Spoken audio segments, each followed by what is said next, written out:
हरियाणा सरकार की दीनदयाल लाडो लक्ष्मी योजना में बड़ा बदलाव किया गया है। सरकार ने 1 लाख से अधिक नई महिलाओं को योजना से जोड़ने की घोषणा की है। इसके साथ 3 नई श्रेणियां शामिल की गई हैं। आय सीमा बढ़ाकर 1.8 लाख रुपए कर दी गई है, जिससे ज्यादा जरूरतमंद परिवारों को लाभ मिलेगा। मुख्यमंत्री नायब सिंह सैनी ने दयालु एक योजना के तहत 5,794 पात्र लाभार्थियों को कुल 217.36 करोड़ रुपए की आर्थिक सहायता जारी की है। सरकार का कहना है कि इस योजना से गरीब और जरूरतमंद परिवारों को गंभीर परिस्थितियों में त्वरित राहत मिलती है और पारदर्शिता के साथ राशि सीधे खाते में पहुंचाई जाती है। हरियाणा में ट्रैक्टर खरीदने वाले किसानों के लिए नए साल पर राहत की घोषणा की गई है। राज्य सरकार ने ट्रैक्टर पर 3 लाख रुपए तक की सब्सिडी देने का निर्णय लिया है। इसका उद्देश्य खेती को आधुनिक बनाना और छोटे किसानों की आर्थिक स्थिति मजबूत करना बताया गया है। दीनदयाल लाडो लक्ष्मी योजना में बदलाव को लेकर राजनीतिक बयानबाजी तेज हो गई है। कांग्रेस ने योजना की शर्तों पर सवाल उठाते हुए कहा कि कई जरूरतमंद महिलाएं अभी भी बाहर रह जाएंगी। वहीं सरकार ने आरोपों को खारिज करते हुए योजना को जनहितकारी बताया। डीएसपी हरियाणा सरकार ने नशा रोकने के लिए नई रणनीति लागू की है। खासकर सीमावर्ती जिलों पर फोकस किया जा रहा है। पुलिस और प्रशासन की संयुक्त टीमें बनाई गई हैं। सरकार का दावा है कि सख्त निगरानी और जन भागीदारी से नशे के नेटवर्क को तोड़ा जाएगा। हरियाणा में कड़ाके की ठंड और घना कोहरा लगातार जारी है। मौसम विभाग के अनुसार 3 और 4 जनवरी को कई जिलों में शीतलहर चलने की संभावना है। हिसार में अधिकतम तापमान 14.9 डिग्री दर्ज किया गया है। लोगों को सावधानी बरतने की सलाह दी गई। डीएसपी मौसम विभाग ने पंजाब, हरियाणा और दिल्ली के लिए अलर्ट जारी किया है। 6 जनवरी तक घना कोहरा छाए रहने की संभावना जताई गई है। इसका असर सड़क, रेल और हवाई यातायात पर पड़ रहा है। कई इलाकों में दृश्यता बेहद कम हो गई है। ठंड के चलते देश के कई राज्यों में स्कूलों को बंद किया गया है। हरियाणा में भी इसका प्रभाव देखने को मिल रहा है। उत्तर प्रदेश में 5 जनवरी तक स्कूलों में छुट्टी घोषित की गई है। हरियाणा सरकार हालात पर नजर बनाए हुए है। हरियाणा एडीजीपी सुसाइड केस में जांच तेज हो गई है। चंडीगढ़ की सिट ने रोहतक में एक डीएसपी, शो और शराब ठेकेदार से करीब 10 घंटे तक पूछताछ की। जांच एजेंसी सभी पहलुओं को खंगाल रही है और जल्द कार्रवाई की बात कही जा रही है। हरियाणा में दवाओं की कीमतों पर सख्त निगरानी शुरू कर दी गई है। सरकार ने स्पष्ट किया है कि तय कीमत से अधिक वसूली करने पर कड़ी कार्रवाई होगी। आम नागरिक टोल फ्री नंबर पर शिकायत दर्ज करा सकते हैं। प्रशासन ने छापेमारी भी शुरू कर दी है। हरियाणा में लिंगानुपात में सुधार दर्ज किया गया है। 2019 के बाद पहली बार आंकड़ों में बढ़ोतरी देखने को मिली है। वर्ष 2025 में लिंगानुपात 923 तक पहुंच गया। हालांकि गुरुग्राम, फरीदाबाद और रेवाड़ी जैसे जिलों में अभी भी चुनौती बनी हुई है। पंचकूला जिले ने लिंगानुपात के मामले में राज्य में पहला स्थान हासिल किया है। यहाँ लिंगानुपात 971 तक पहुंच गया है। प्रशासन का कहना है कि अवैध गर्भपात पर सख्ती और जागरूकता अभियानों से यह सुधार संभव हुआ है।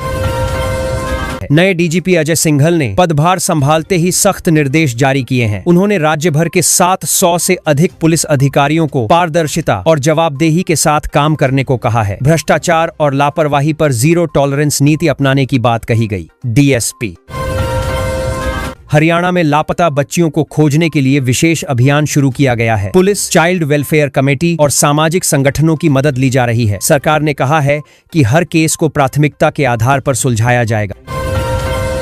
सिरसा में पुलिस ने खेतों में नशा करते एक युवक को रंगे हाथों पकड़ा है। इस घटना का वीडियो सोशल मीडिया पर तेजी से वायरल हो गया। पुलिस ने आरोपी के खिलाफ मामला दर्ज कर जांच शुरू कर दी है और नशा सप्लाई चेन की भी पड़ताल की जा रही है। हरियाणा में प्राइवेट अस्पतालों की फर्जी बिलिंग का बड़ा मामला सामने आया है। एक पुलिसकर्मी के नाम पर करीब 22 लाख रुपए का इलाज बिल बनाया गया। स्वास्थ्य विभाग ने जांच शुरू कर दी है और दोषियों पर कड़ी कार्रवाई के संकेत दिए हैं। रोहतक में नए साल की पार्टी के बाद दर्दनाक हादसा हुआ। अंगीठी से दम घुटने के कारण 3 नेपाली युवकों की मौत हो गई। पुलिस ने मामला दर्ज कर लिया है। प्रारंभिक जांच में ठंड से बचाव के दौरान लापरवाही सामने आई है। हरियाणा सरकार ने कच्ची कॉलोनियों में जमीन की अदला बदली पर रोक लगा दी है। सरकार का कहना है कि इससे अवैध कब्जों और भ्रष्टाचार पर रोक लगेगी। इस फैसले से कई रियल एस्टेट सौदों पर असर पड़ने की संभावना है। पानीपत में बदमाशों ने पिस्तौल दिखाकर लूट का प्रयास किया, लेकिन वारदात नाकाम रही। पुलिस के पहुंचते ही आरोपी बाइक छोड़कर फरार हो गए। इलाके में नाकाबंदी कर तलाशी अभियान चलाया गया है। सीसीटीवी फुटेज खंगाले जा रहे हैं। अंबाला में बस स्टैंड और रेलवे स्टेशन के बीच अंडरपास निर्माण को मंजूरी मिल गई है। इस परियोजना से ट्रैफिक जाम की समस्या कम होगी और यात्रियों को बड़ी राहत मिलेगी। जल्द ही निर्माण कार्य शुरू होने की संभावना है। हरियाणा में एक अनोखी प्राकृतिक घटना देखी गई है, जहां प्रदूषण के कारण नाइट्रोजन बनकर बूंदें गिरी। विशेषज्ञों के अनुसार इससे प्राकृतिक खाद बनी है। किसानों का कहना है कि इससे फसलों को लाभ मिलने की संभावना है। हरियाणा के स्कूलों को लेकर एक चौंकाने वाली रिपोर्ट सामने आई है। ऑडिट रिपोर्ट के अनुसार राज्य के 67% स्कूलों के मैदानों में खेलना बच्चों के लिए जोखिम भरा है। सरकार ने रिपोर्ट का संज्ञान लेते हुए सुधार के निर्देश दिए हैं। मुख्यमंत्री नायब सिंह सैनी ने वैज्ञानिक समुदाय से अपील की है कि उनके शोध और कार्यों का लाभ सीधे आम जनता तक पहुंचे। उन्होंने कहा कि विज्ञान और तकनीक का उपयोग जन कल्याण के लिए होना चाहिए, न कि केवल प्रयोगशालाओं तक सीमित रहना चाहिए। गुरुग्राम में एक नशे में धुत आसी ने विधायक की विप पायलट गाड़ी को टक्कर मार दी। घटना के बाद हड़कंप मच गया। मामले में 3 पुलिसकर्मियों को सस्पेंड कर दिया गया है। विभागीय जांच शुरू कर दी गई है। हरियाणा कैबिनेट की पहली बैठक में लाडो लक्ष्मी योजना के विस्तार का फैसला लिया गया। सरकार ने योजना का दायरा बढ़ाते हुए और ज्यादा पात्र महिलाओं को शामिल करने की घोषणा की है। अब महिलाओं को हर महीने 2100 रुपये की आर्थिक सहायता सीधे खाते में मिलेगी, जिससे घरेलू खर्च, बच्चों की पढ़ाई और स्वास्थ्य जरूरतों में राहत मिलेगी। हरियाणा सरकार ने नए साल से किसानों को बड़ी राहत देते हुए ट्रैक्टर खरीद पर 3 लाख रुपए तक की सब्सिडी देने की घोषणा की है। इसका उद्देश्य छोटे और मध्यम किसानों को आधुनिक कृषि यंत्र उपलब्ध कराना है। सरकार का मानना है कि इससे खेती की लागत घटेगी, उत्पादन बढ़ेगा और किसानों की आमदनी में सीधा इजाफा होगा। पानीपत गोरखपुर एक्सप्रेसवे परियोजना के लिए हरियाणा के 133 गांवों में भूमि अधिग्रहण की प्रक्रिया शुरू कर दी गई है। प्रशासन ने सर्वे और नोटिस जारी करने का काम तेज कर दिया है। इस एक्सप्रेसवे से प्रदेश में औद्योगिक विकास, बेहतर कनेक्टिविटी और रोजगार के नए अवसर पैदा होने की उम्मीद जताई जा रही है। हरियाणा में नए डीजीपी अजय सिंघल ने औपचारिक रूप से कार्यभार संभाल लिया है। चार्ज लेने से पहले उन्होंने अपने 85 वर्षीय पिता को कुर्सी पर बैठाकर आशीर्वाद लिया, जिसकी तस्वीरें सोशल मीडिया पर वायरल हो रही हैं। नए डीजीपी ने कानून व्यवस्था, अपराध नियंत्रण और पुलिस सुधार को प्राथमिकता बताया है। सोनीपत के राजपुर गांव में दिव्यांग रिटायर्ड सब इंस्पेक्टर दलबीर की से सनसनी फैल गई। उनका शव एक प्लॉट में पड़ा मिला। पुलिस ने मौके पर पहुंचकर जांच शुरू की और परिजनों से पूछताछ की। हत्या के पीछे पुरानी रंजिश या संपत्ति विवाद की आशंका जताई जा रही है। हिसार में तेज रफ्तार कार और बाइक की भीषण टक्कर में 2 लोगों की मौत हो गई। इसी दौरान पास में एक स्कूल बस हादसे का शिकार हो गई, जिसमें कई बच्चे घायल हुए। घायलों को तुरंत अस्पताल पहुंचाया गया। पुलिस ने हादसे के कारणों की जांच शुरू कर दी है। मुरथल इलाके में हरियाणा पुलिस ने 2 कुख्यात बदमाशों को गिरफ्तार किया है। पुलिस का कहना है कि नए साल से अपराध पर सख्ती बरती जाएगी। बदमाशों से हथियार भी बरामद हुए हैं। पुलिस अधिकारियों ने दावा किया कि इस कार्रवाई से क्षेत्र में आपराधिक गतिविधियों पर अंकुश लगेगा। रोहतक हाईवे पर एक तेज रफ्तार ट्रक ने कार को कुचल दिया, जिससे एक व्यक्ति की मौके पर मौत हो गई और 3 अन्य गंभीर रूप से घायल हो गए। घायलों को नजदीकी अस्पताल में भर्ती कराया गया है। पुलिस ने ट्रक चालक के खिलाफ मामला दर्ज कर जांच शुरू कर दी है। हरियाणा सरकार ने प्रशासनिक फेरबदल करते हुए आईएएस डॉ राहुल नरवाल को हांसी जिले का पहला डिप्टी कमिश्नर नियुक्त किया है। अधिसूचना जारी होने के बाद उन्होंने कार्यभार संभालने की तैयारी शुरू कर दी है। नए जिले के गठन के बाद यह नियुक्ति प्रशासनिक व्यवस्था को मजबूत करने के लिए अहम मानी जा रही है। वर्क स्लिप घोटाले को लेकर हरियाणा सरकार ने जांच के आदेश दे दिए हैं। मंत्री अनिल विज ने कहा कि 9 जिलों में इस मामले की गहन जांच कराई जाएगी। उन्होंने साफ किया कि दोषियों को किसी भी हालत में बख्शा नहीं जाएगा और जरूरत पड़ी तो सख्त कार्रवाई भी की जाएगी। हरियाणा में 8 साल बाद लिंगानुपात में सुधार दर्ज किया गया है। सरकारी आंकड़ों के अनुसार यह सुधार बेटी बचाओ बेटी पढ़ाओ अभियान का सकारात्मक परिणाम माना जा रहा है। अधिकारियों का कहना है कि जागरूकता, सख्त कानून और सामाजिक बदलाव के कारण बालिकाओं के प्रति सोच में सुधार हुआ है। रोहतक में दिल दहला देने वाली घटना सामने आई है, जहां 1.5 साल का बच्चा गर्म पानी से भरे टब में गिर गया। हादसे में बच्चे की मौके पर ही मौत हो गई। परिजनों का रो रो कर बुरा हाल है। पुलिस ने मामला दर्ज कर जांच शुरू कर दी है। फरीदाबाद में एक किशोर के साथ कुकर्म की घटना सामने आई है। पीड़ित ने जब शिकायत दर्ज कराई तो आरोपियों ने उस पर पेट्रोल डालकर लगा दी। किशोर करीब 50% तक झुलस गया है और अस्पताल में भर्ती है। पुलिस ने आरोपियों की तलाश शुरू कर दी है। हरियाणा में घने कोहरे और शीतलहर का असर लगातार बढ़ रहा है। कई जिलों में न्यूनतम तापमान गिरकर 2.5 डिग्री सेल्सियस तक पहुंच गया है। ठंड के कारण जनजीवन प्रभावित हो रहा है। मौसम विभाग ने अगले कुछ दिनों तक ठंड और कोहरे के बने रहने की चेतावनी दी है। हिसार में एक कारपेंटर की विदाई चर्च का विषय बन गई। परिजनों ने विदाई में 3 लाख रुपए का नकली हाथी और 1 लाख रुपए के पटाखे फोड़े। अनोखी विदाई को देखने के लिए बड़ी संख्या में लोग जुटे। सोशल मीडिया पर भी इस विदाई के वीडियो वायरल हो रहे हैं।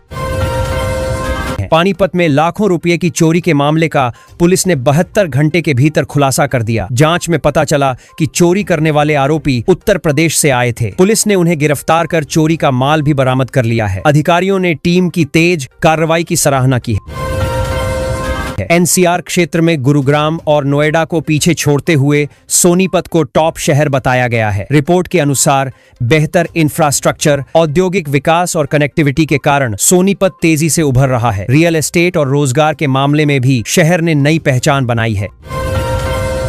कुख्यात रोहित गोदारा गैंग ने हरियाणा के एक व्यापारी को विदेशी नंबर से धमकी दी है। व्यापारी से बड़ी रकम की मांग की गई है। पुलिस ने मामला दर्ज कर साइबर सेल की मदद से कॉल की जांच शुरू कर दी है। सुरक्षा एजेंसियां गैंग की गतिविधियों पर नजर बनाए हुए हैं। एक आंगनबाड़ी वर्कर की आटा चक्की में बेरहमी से हत्या किए जाने का मामला सामने आया है। घटना के बाद इलाके में दहशत फैल गई। पुलिस ने शव को पोस्टमार्टम के लिए भेजकर जांच शुरू कर दी है। हत्या के पीछे आपसी रंजिश या पारिवारिक विवाद की आशंका जताई जा रही है। बहू पर की गई टिप्पणी का विरोध करने पर एक ससुर की पेचकस से गर्दन में वार कर दी गई। घटना के बाद आरोपी मौके से फरार हो गया। पुलिस ने मामला दर्ज कर तलाश शुरू कर दी है। घरेलू विवाद से जुड़ी इस घटना ने पूरे इलाके को झकझोर कर रख दिया है। बीजेपी नेता और पूर्व कबड्डी खिलाड़ी से जुड़े ठिकानों पर प्रवर्तन निदेशालय ने छापेमारी की है। कार्रवाई के दौरान भारी मात्रा में नकदी और सोना बरामद किया गया है। ईडी की टीम आय से अधिक संपत्ति और मनी लॉन्ड्रिंग के एंगल से जांच कर रही है, ने राजनीतिक हलचल बढ़ा दी है। अंबाला में बाबा खाटू श्याम के दरबार को सजाने की तैयारियां शुरू हो गई हैं। कोलकाता से विशेष फूल मंगाए गए हैं, जिससे मंदिर परिसर को भव्य रूप दिया जा रहा है। श्रद्धालुओं की बढ़ती संख्या को देखते हुए प्रशासन ने सुरक्षा और व्यवस्थाओं को लेकर विशेष इंतजाम किए हैं। बल्लभगढ़ के पंजाबी मोहल्ले में पानी संकट गहराता जा रहा है। स्थानीय लोगों का कहना है कि कई दिनों से नियमित जलापूर्ति नहीं हो रही। नाराज लोगों ने रोड जाम करने की चेतावनी दी है। प्रशासन ने समस्या के समाधान का आश्वासन दिया है, लेकिन अब तक राहत नहीं मिल सकी है। घने कोहरे के कारण हरियाणा में राष्ट्रीय राजमार्ग पर कई वाहन आपस में टकरा गए। हादसों में एक व्यक्ति की हो गई और 13 लोग घायल हुए हैं। घायलों को अस्पताल में भर्ती कराया गया है। पुलिस और प्रशासन ने वाहन चालकों को सावधानी बरतने की अपील की है। पंचायती जमीन पर लंबे समय से रह रहे कब्जाधारियों को मालिकाना हक देने की योजना के तहत आवेदन की अंतिम तिथि 15 जनवरी 2026 तय की गई है। खंड विकास एवं पंचायत अधिकारी कार्यालय में आवेदन जमा होंगे। रास्तों और तालाबों पर अवैध निर्माण इस योजना में शामिल नहीं होंगे। इससे ग्रामीणों को जमीन पर अधिकार मिलेगा। राज्य सरकार ने गरीब परिवारों को बेहतर राशन सुविधा देने के लिए 4000 नए राशन डिपो खोलने की योजना बनाई है। जनवरी 2026 के अंत तक अंत्योदय सरल पोर्टल पर आवेदन शुरू होने की संभावना है। कैबिनेट से मंजूरी मिल चुकी है, जिससे रोजगार के नए अवसर भी पैदा होंगे। शिक्षा विभाग ने ड्रॉप आउट बच्चों को दोबारा स्कूल से जोड़ने के लिए 1 से 9 जनवरी 2026 तक विशेष अभियान शुरू किया है। शिक्षक घर घर जाकर बच्चों और अभिभावकों से संपर्क करेंगे। इस पहल का उद्देश्य शिक्षा से वंचित बच्चों को मुख्य धारा में वापस लाना है।